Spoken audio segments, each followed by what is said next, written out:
This is the Worship Team Training Podcast with your host and training director, Brannon Dempsey. Worship Team Training provides live workshops and online resources to help inspire, create, and transform the leading of worship. Now, here's your host, Brannon Dempsey. Thank you guys for listening to us by our audio broadcast, iTunes, and also on iHeartRadio. Thanks so much for joining us. We hope you guys are good. If you're watching by Periscope and Facebook Live, I'm going to shoot out a link to you that you can go to the page to get the download that we're talking about. This very song, honestly, that's off of the brand new album release, Benediction, from the City Harmonic. You want to be sure to grab that, and as you do, we put some other free little goodies in there that you can see, and I'll talk about those in a minute. If you're watching this right now, it's because you were invited by a friend or you saw the promotion either by Elias or by Worship Team Training. And we thank you guys for coming in, because this is what's happening today. We are talking all about what the Lord is doing through Elias. Also, we want to share with you a little bit about us at Worship Team Training and what we do here. So let's go ahead and get that started. My name is Brannon Dempsey, and I'm a CEO. First of all, I'm a follower of Jesus first. And I lead a ministry called Worship Team Training, in which we train worship teams just like you and worship leaders. Everything from our workshops to our one-to-one mentoring. And you can find all that good stuff at worshipteamtraining.com. And you can look at, again, find our mentoring and our workshop links. And if you also want to check out our university, this is what we're talking about today. You get to see guys just like Elias here coming in and doing what we do each and every week. We have free live videos that come with the membership. Also, there's articles. There's like over 700 pieces of content. And plus, you get webinars each month, downloads, ebooks, and live, fresh training like this each week. So if it's Paul Balash, Brothers McClurg, Elias, Dummer, we have others. Crystal Lewis is coming up next week for our webinar for vocal stuff. So you want to learn how to harmonize. You want to focus more on concentrating in that vocal effort. Hey, we got you covered right here. But as we get going with today's show, man, I'm so excited to have our good friend Elias Dummer with City Harmonic. We have a lot of great people coming on Facebook Live. Thanks so much, you guys. You guys are great. I love you guys. A lot of them are our students. But you know what? We're not here to talk about what's happening here except for Elias Dummer. So Elias Dummer, as you know, is the lead front-running singer of the City Harmonic.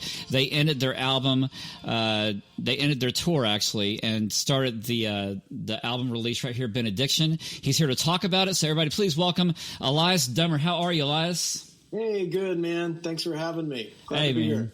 Thanks so much for your time and being with us today. It's a blessing. Oh, yeah. We love it. Awesome, man. So we were talking a lot about the album Benediction, the song Honestly. Before we get to that, because we want to know the backstory about those things, can you also kind of set us up and let us know, like, you know, how did God call you into doing what you're doing with writing songs and sharing God's word through music? Yeah, wow. I mean, I started in my little church when I was about 12 or 13 years old. Like a lot of churches at the time, you know, there was one guy and a couple of players, and they really needed some more guitar players. So they handed me a guitar and said, here, you learn and figure this out. And then within a year or two, I was leading at the church and then started traveling and doing different events. And then eventually was a worship pastor at a church and working with some other youth pastors and student pastors in the area to really help create this worship and mission event called Cross Culture, which was all about bringing folks from different denominations together to really help everyone see that I think worship is holistic. You know, there's this sense of singing and music, but then there's also that, I think, drive and need to be missional in our neighborhoods. And so we would bring students together and we'd have them sing a little song, kumbaya kind of thing, and then we'd go out and do missions all day in our city and then come back together at night. Despite these denominational differences, we'd come back together at night and have this big kind of sweaty worship time. And that band of folks from different denominations eventually became the City Harmonic. And here we are today. Interesting. Wow. That's so fantastic. So tell us about the journey of the City Harmonic and what led you to where you guys are today. Yeah, well, like I said, we came out of that kind of interdenominational event. That was part of something that had been happening in Hamilton for a couple of years at that point. It was about 15 years ago. A couple of pastors started to get together. Hamilton, where I'm from originally, is just outside of, it's about 40 minutes outside of Toronto. Once upon a time was kind of like Canada's Detroit. It was struggling, industry had collapsed, and so urban poverty was really high. And so that's kind of what Hamilton was known for. It was like the armpit of Canada in some ways. And so churches started working together across denominational lines missionally to try to improve neighborhoods. And that was kind of the environment that the band and I all grew up in, was these churches really meaningfully partnering and working together, dozens and dozens of churches.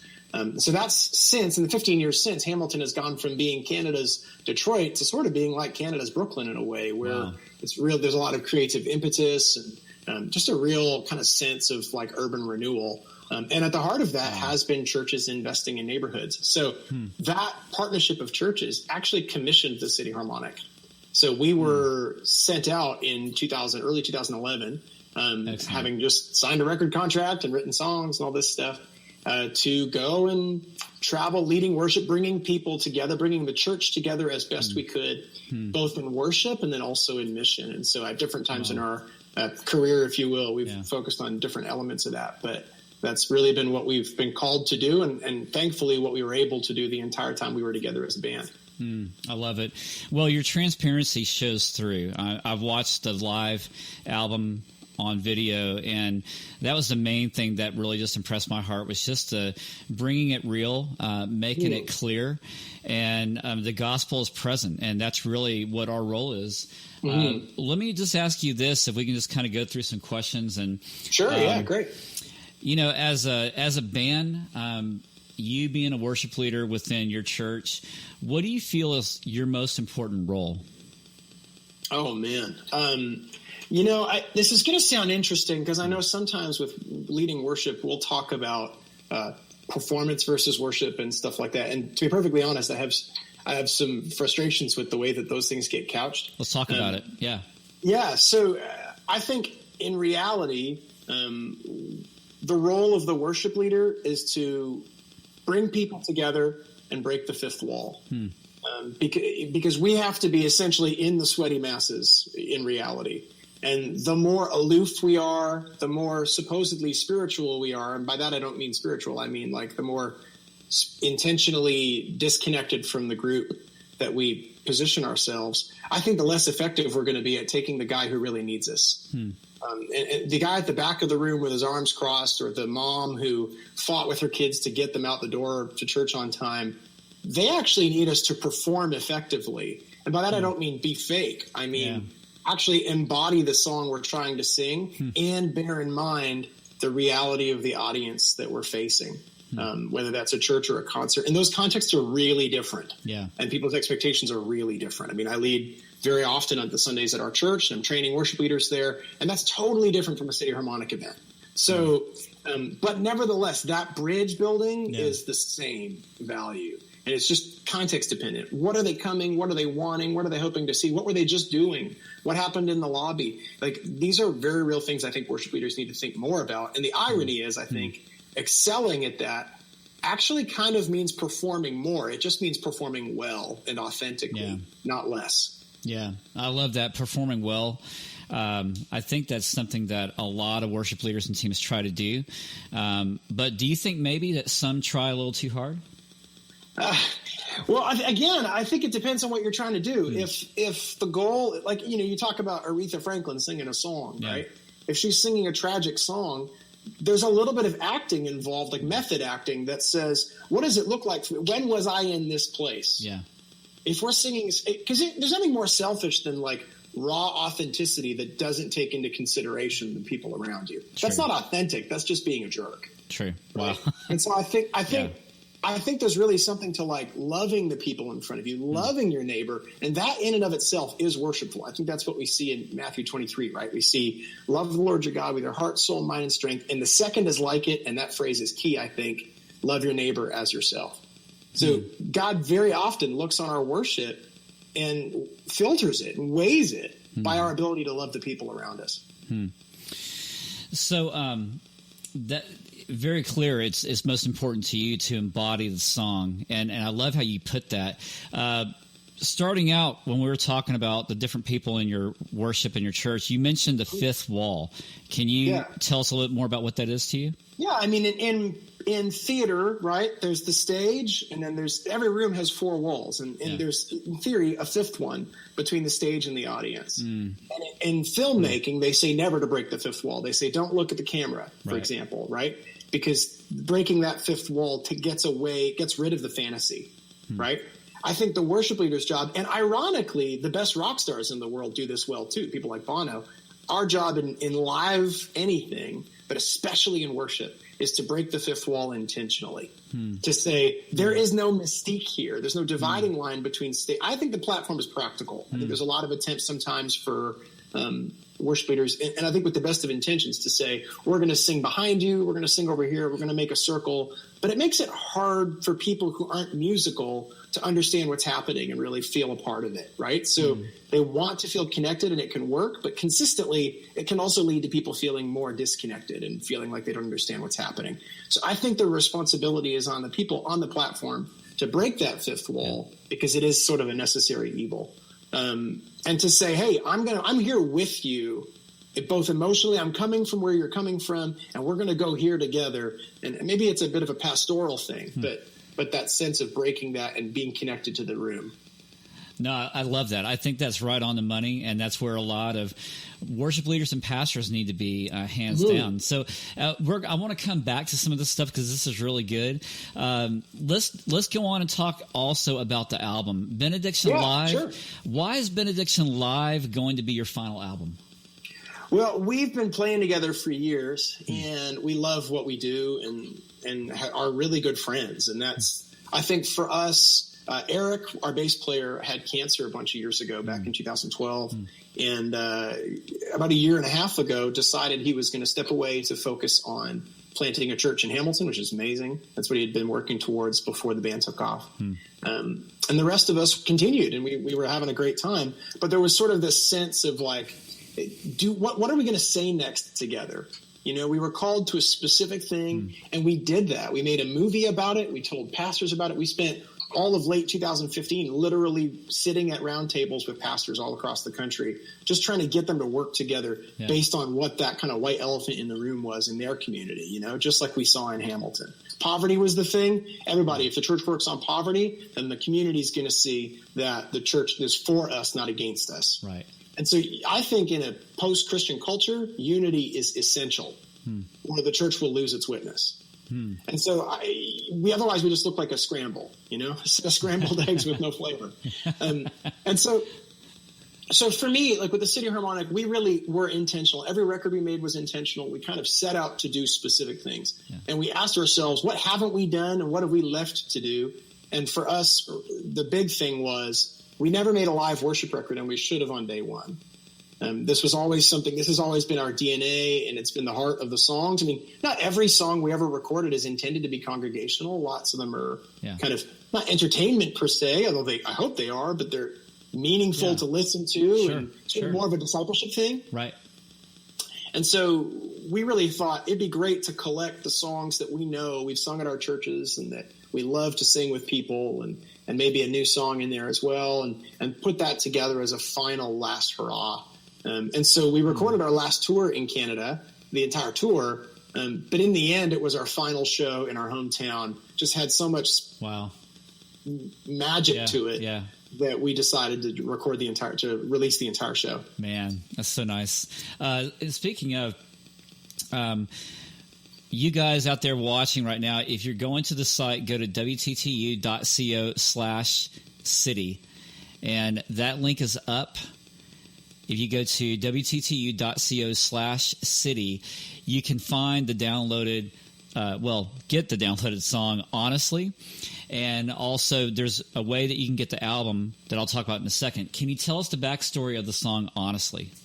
Yeah, I wrote Honestly years ago with, or at least part of it, years ago with Carl Carty and Anna Dara Arnold when I was really young, and it was my first trip to Nashville, and we had 3 hours to sit down. We just met, and we said, let's write a song, had a conversation, wrote a song in about 70 minutes, and then I got on a plane and went home. Yeah. And that became the song that never went away from me, no matter where I went. I would lead at events, and people would still be singing that song. I still, we'll get CCLI things, and people will still be singing that song in different places from Carl or myself playing it around.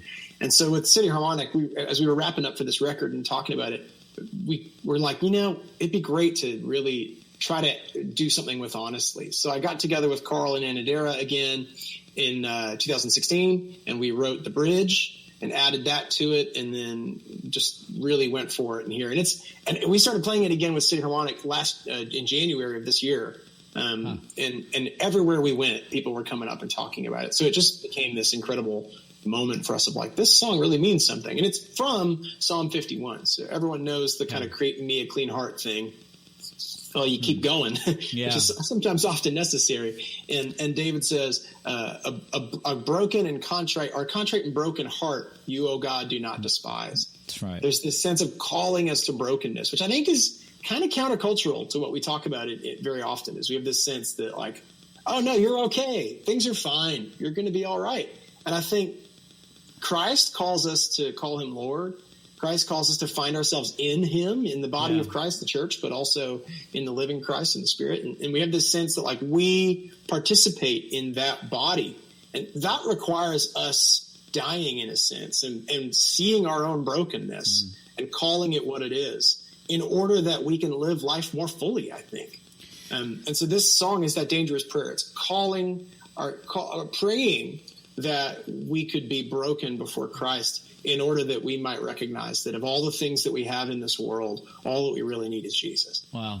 Tough question. I love it. I think that as a church, we've kind of fallen off that track of afraid to be vulnerable and to be broken. What are some ways that you think the church can actually champion that perspective that it is okay to be broken, it is okay to be vulnerable, because that's where Christ wants us?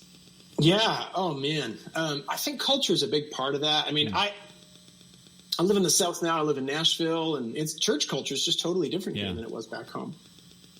There's a lot more people who were born and raised in the church and are kind of quite accustomed to sitting through church because it's the thing you do. It's not to say that they don't want to be there. It's just the physical engagement, for example, is not really there sometimes, right? Yeah. And so I think that transparency starts at the front. It starts with being honest and taking risks, which for pastors and leaders is really hard to do and really scary, but I think it's necessary.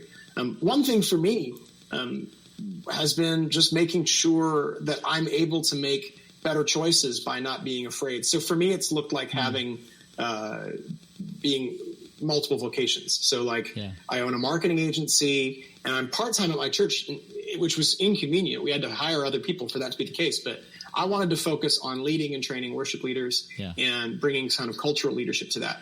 And for my personality and who I am, and this may well be a weakness of mine, so I'm not advocating this as a strength, but when I was full-time at a church as a full-time worship director, I found it too scary. I was stressed out, and I made poor decisions because I was afraid of the consequences, and for my family and for me. And so I think one of the things that I've found is that when I'm able to mix a few things together, for me, I make better decisions. I'm a better leader part-time than I was full-time because I'm not afraid.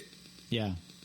And so that was something that for me, I think that brokenness, that transparency, that ability to lead courageously, you kind of have to know yourself enough to be able to take those risks and put yourself in a position where you can take those risks in order to be a better disciple. Yeah. I love what you just said, leading courageously. That's something that as you guys are watching us, and maybe you're not as familiar with what we do here at Worship Team Training University, this is what we help with, that idea, that reality, the biblical reality of champion through fear. No matter what kind of leader you may be, an audio, worship leader, musician, pastor, we have something for everybody here. And you can check out what we have by looking at the plans. But it's simply to have guys like Elias share his backbone, his heart, his spirit. And we do this on a weekly basis because we believe that this kind of training and encouragement is something that's going to stick with you for years like it already has, and how Elias is training his own worship leaders in his church. So I just want to high-five you on that, Elias, because that's just awesome. I think that we can never go wrong with empowering the next generation. What do you say to this? I was speaking with a dear worship leader yesterday. He was telling me, yeah, Brandon, but I'm afraid to step out. And you just mentioned we just left you with that thought. You left us with the thought about not being afraid. What do you say to worship leaders or songwriters who may be going through those experiences right now? I mean, I've been there. There's certainly moments where I'm afraid. Everybody's afraid. I think that's part of the human condition. It's actually a natural part of the human condition. It helps us survive. But I think for me, it looked like making changes. It looked like making practical changes that didn't seem fun at first, but in the end have made every part of it more fun for me. And I think too, it made me able to relate to the people in the congregation a little better as well. But not everybody has the opportunity to create other jobs and be part-time, and the church may want a full-time focused thing. And so it just depends on what is there. I would say this, it can be tempting to say some kind of I don't mean pithy in a bad way necessarily, but some spiritual thing that sounds really easy. Okay. And the truth is that I think sometimes fear can be really crippling and really troublesome in terms of our ability to lead. And so while my philosophy on worship leading is that essentially if we're a pastor of some kind, it should be our job to be working ourselves out of a job. Yeah, love it. That we are trying to disciple and replace ourselves constantly. And if we do that, I think not only do we become totally necessary to the ministry, which isn't the point at all. Yeah. In fact, thinking that would be terrible and probably counterintuitive. But it's that counterintuitive thing that works. In working ourselves out of a job, we become successful in creating people. If we're trying to be a little Christ, then like Paul, we're saying, don't follow me as I follow Jesus. Right. And if we can do that courageously, then I think we will succeed in ministry in kingdom terms. Yeah. But it may mean we lose our jobs sometimes. I got fired from a church. Yeah. So I think it depends on what the big value is. I love the honesty, of it all. I mean, and what you're talking about is the same thing. We had Rich Kirkpatrick on yesterday talking about the same exact thing. Next week, Tony Guerrero is going to be on our Thursday show. And that's Tony's major theme is work yourself out of a job.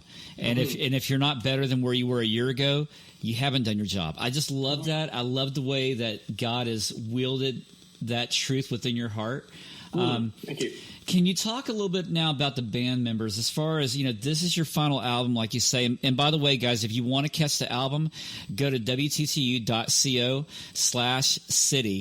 That link that I just put out there, and you can find the ways of how you can download. And I'm going to talk more about that in a little bit as well. Also, find the download link to the song "Honestly" that we're talking about. All right. So back to your band. What's next for them? Yeah. Well, we're church nerds, so we pretty quickly found ourselves doing church nerd things again. I mean, Eric planted that church in Hamilton, and that's been going great. I moved to Nashville from Hamilton about 4 years ago, and about 2 years ago, my neighbor is a Methodist pastor here and was looking at planting a church right in our neighborhood. And we connected over a love of N.T. Wright and others. And so we just basically started to talk about what it could look like. I mean, I kind of come from a charismatic, liturgical, theological space. And so it's kind of Anglican-ish, and so it was a good fit. And we started thinking, hey, what would it look like for us to do modern worship and liturgy, kind of recontextualize it all to this neighborhood and this group of people. So that's what we did. We launched that plant back in January of 2016, and that's been really thriving. It's been amazing. And then Aaron is now on staff at an Anglican church up in Canada. He's the music director there. And I know Josh is leading the tech team and helping with small groups and different things like that at his, I think it's a Presbyterian church in Hamilton as well. So we all pretty quickly found ourselves doing local ministry. In the meantime, I've continued to write songs and am already starting. I mean, I have a few events now. I'm playing at Kingdom Bound and Worship on the Waterfront in Michigan, and awesome. Up in Nebraska this summer. I mean, playing songs that we wrote together as City, but also playing some new material of my own that I'll probably release eventually, maybe late this year, early next year. So it's been a really exciting. I know Aaron's working on a record as well. which is, I think, more kind of like a rock thing. So it's been just a lot of fun. It's weird because when bands break up, there's usually some story. And in our case, the story is we felt like God was calling us to close the book, so we did. So it's sort of like we're friends. We get along. We would love to see each other succeed and thrive, and that kind of is the story. Yeah. And so I think for us moving on to the next season is just the hope that each of us can carry that calling that we were given by True City in the first place well. I love that. And so for you, what's next step for you? Yeah, well, I mean, continuing to do what I'm doing at the church and training worship leaders. I've got one worship leader, for example, here in Nashville who's just amazing and has been learning the ropes so fast. And so like she's going out, her and her husband are going out on the road with me when we play up in Michigan this in a couple of weeks. And so, yeah, it's been a lot, just keep continuing to do that and to work myself out of a job in every area that I can, working on a record and just digging and investing in becoming a better communicator and teacher as best as I can. Right. I think that's really my heart, and a translator is really what I'm after, I think, for me. Really? I'm really not translating languages specifically, but I'm really, really big on, I mean, I'm a reader, I'm a nerd. I read a lot of theology and philosophy and different things. And the truth is that not everybody who sits in a congregation or sings a song has the opportunity to do that, or maybe they think that they can't. And so I think part of the role as a songwriter isn't just to spout things that we find in the Bible, but to translate them and give them meaning for people, to give people prayers that take them deeper and root them in this incredible thing we are a part of called the body of Christ in the church. And so, we stand on the shoulders of giants. We don't have to make it up as we go along. Yeah. And so I think being able to translate those things, including liturgy in our church, that's some part of what we do, is to translate that so that it hits the ground for people today and isn't just this disconnected practice. Wow. So where do you put all this stuff now? I mean, as far as, we talked a lot about church culture, reaching the gospel, your music. What's the one thing that you keep coming back to? I think if there's one idea that I think rings true for us as individuals in the faith, but also for the church and for our communities as a whole, that's that the gospel comes to bear on the whole, not the part. That for me as a person, God is interested in my heart, soul, mind, and strength. That it's not just my soul that he wants to wrap out and pull out of my body and put somewhere else. But God is interested in that sense of thriving as a whole person, that sickness and death, that these aren't supposed to be part of the thing, and then into our communities, or as the church in general, that's kind of what the body of Christ is. We are participating in the body of Christ. It's not just some aloof idea, but we are actually a part of the whole thing that the gospel comes to bear on each of us. And then that rings true for the community. It's a sense of concentric circles, that insofar as we see that the gospel comes to bear on ourselves and our family in Christ and then our neighborhoods, if we really lived that way and we really kind of took that to heart, I think our communities would look different than they do. Yeah, no doubt. Well, I want to ask you one last question. Yeah. Before we get to that, just want to encourage you guys as you're watching this by Facebook Live, Periscope, through the site, and thanks for being on it, checking out WTTU.co, and also listening to the broadcast. Here is now where you can actually win the album. It's very, very easy. All you need to do is just look into our membership at Worship Team Training University. What we have is you get the 24/7 on-demand courses. We have over 700 pieces of content. That's video and article. We add 2 shows every week, just like this, with Elias, Paul Balash, who knows. And then also we followed up with articles. We have monthly webinars, downloads, ebooks, and specials just like this. And if you sign up today, you'll get 2 free mentoring sessions included with the membership. Also, you'll get the free album. The first 4 people who sign up for a membership will get the full album Benediction by the City Harmonic.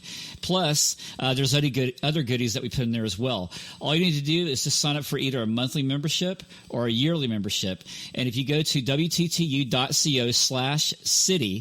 you'll find those links there about the monthly membership or the yearly membership. Take a pick and try it out. We'd love to have you. And you know what? If you're still not convinced, you can also go down to the third button that we have. It says Get Free Trial. So if you want to try us out for a month and maybe help us to see how we can prove to you that this is worth your while, try us out for free. Also, you can still get the download of the song Honestly on that same page. So all you need to do is go to wttu.co/city, CITY. Elias, I'm sorry. No, you're good. Elias, I want to know this. As so many worship leaders and bands and pastors are watching this right now, and they're hearing you speak about the gospel, and I love it. What is the main thing that's just going through your mind that you want to say to them right now?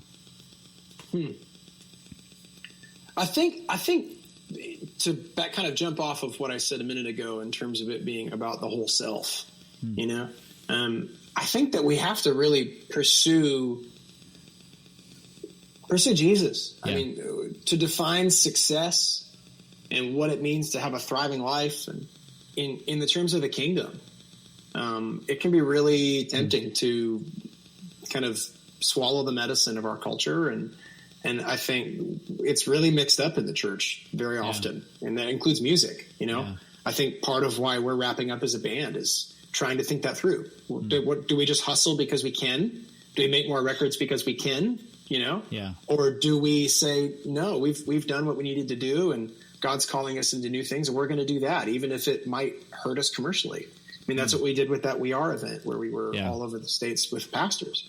So I think, sure, we would have loved that to make money, but it didn't, and that's okay. And it was probably our most successful tour in kingdom terms. So I think that's really it, is to take a step back and think, what does it mean to succeed as a hand in the body of Christ? Rather than as an American or a Canadian or whatever else it looks like. Yeah. Love that. Thanks for that. Hey guys, as we open up right now the Q&A session, we invite you to either type in the comment window your questions to Elias. You can do that through Facebook Live or also Periscope. And even if you're watching or listening to the playback, we can still get those comments out. So go ahead and fire away. Let us know what's on your heart. What would you like to ask Elias about worship, their music, their album? Let us know. So while you guys are doing that and getting your questions ready, I just want to high-five Trevor out there on Facebook Live. It says more ancient liturgical music worship needs to be in modern worship services. I love that.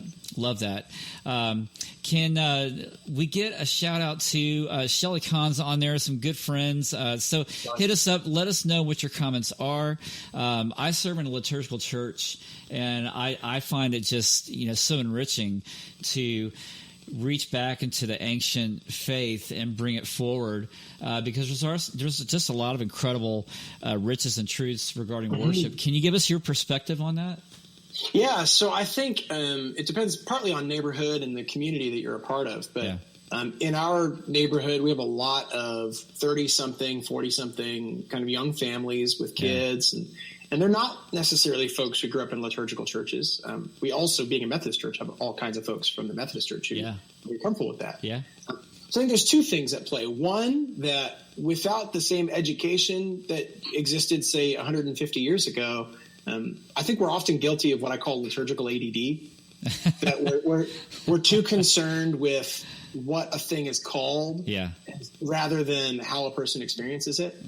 And so one of the things we're intentional to do is not really worry about whether they know what we're doing right now, but rather whether they're engaged in it and whether they understand what they're supposed to be participating in. That's a good point. Yeah. And so we contextualize liturgy in a sense. So we're very modern worship style, rock band and all that kind of stuff. But then we'll flow naturally into a litany or a responsive prayer, and we'll flow right back out. And it's no different than as if it was a kind of a spontaneous moment of worship. That's often what our things feel like. And those will include spiritual practices, or we'll sing the Kyrie, or different things, all as part of what we're doing. And then the Eucharist is the same way, the communion every week. Yeah. We'll bring people together every week as a response in worship to what our pastor's teaching that morning, or what we're hearing from the Word. And that kind of feels a little bit like an altar call. It's this coming forward to participate in communion with people, a prayer team ready to pray for people while they're there, and all that kind of stuff while the worship team plays. And yet, if you look at the structure of a liturgical service, we're doing all the things. Yeah. We're hitting all the buttons. It just we've adapted it or translated it to our culture as best as we can. Yeah. No, I that's just right on. I love that. Neil says this. He asked a question, and by the way, we have a lot of people. We're getting some emails right now saying, love you, love your music, Elias. Thank you. Awesome. Thank you. Brazil loves you. And Shelly asked, when are you going to be in Nebraska? In Nebraska. August, I think that is August 19th. I'm playing at an event with Sidewalk and 10th and a few other folks like that. I think it's in Gothenburg. Okay. Gothenburg, Nebraska. Gothenburg. So. She may know where that is. Yeah. Okay. Awesome. Neil's got a question. He said that you mentioned planning a new church. What have you found to be the best outreach tool for planning a new church? Oh, man. We were really blessed in that we had a really great leadership team. Like we planted out of a large church. We planted with a relatively large planting team of like 60 to 80 people or more. And really some really high capacity people in there too. So it's just sort of like we did all of the things. But one of the things that we set out to do at the beginning was to be the sort of church where if we were gone, the neighborhood would know. So we've been super intentional about being missional and about being kind of part of the fabric of schools. Yeah. Really that sort of stuff has been key, I think. Water bottle handouts on the hottest day. Yeah. Easter and Christmas every year we've given away 100% of our offering. We've just kind of been super intentional about making that kind of what used to be the red door a part of we're a portable church, so it's not really an option. So to make ourselves part of the fabric of the community in a really meaningful way, rather than acting like a destination for the community. Exactly. Love that. So as we wrap up here, simply, what is your role as a servant, and how do you exhibit this within your local church ministry? Oh, man. As a servant, I think that's kind of something that is for every area of our lives. Yeah. But sometimes I think we can think that means just giving people what they want. I think really it's that serving Christ means following Christ in each context and doing that courageously, like we said. So it's not always easy, and everybody's self-centered in some way. And so you have to take a step back and say, who am I to be to this person right now in light of who God's made me to be and who he's calling me to be in this neighborhood or this meeting or whatever it is. And so, I think being a servant really looks like being broken before Christ and following him. And it sounds pithy to say that the rest falls into place, but to some degree, I think it might be true. Cool. Well, man, it's been a pleasure, Elias, to have you on. Man. Thank you. Thank you so much. And guys, if you want to see more of Elias and other people on Worship Team Training University, we invite you to check us out, wttu.co. I'm putting out the link right now. And if you go there now, you can win the album by getting a membership with us. A membership is so easy. I mean, simply you get all this material and content for about a latte a month, basically, is what it comes down to, because we believe in ministry and we don't want the dollar to be a barrier between you and God using you to reach that next person in or outside the church. So check that out. You can find everything there, and definitely download the free song. Honestly, it's great. We had it playing at the very beginning of the video. So, Elias, man, thanks so much for your time and your heart. Thanks for having me again. It's been great, man. Just thank you for being real with us today. Oh, yeah.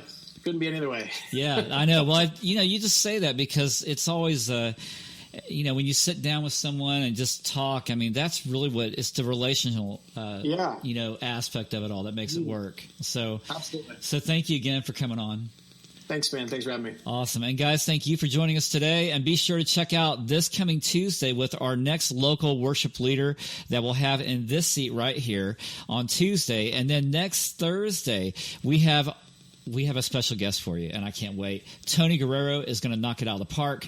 Also in the same week, we have Crystal Lewis for our vocal webinar. So be sure to check it out, WTTU.co. Look at the event page, and you can find all the happenings right there. We love you. Thank you so much. Elias, thank you. Thanks, man. Thanks all right, again. guys. Love y'all so much. See you next time very soon. God's blessings. Bye. This has been a worship team training broadcast and digital production with your host and training director, Brannon Dempsey. Worship Team Training provides live workshops and online resources to help inspire, create, and transform the leading of worship. We'll see you again right here on worshipteamtraining.com.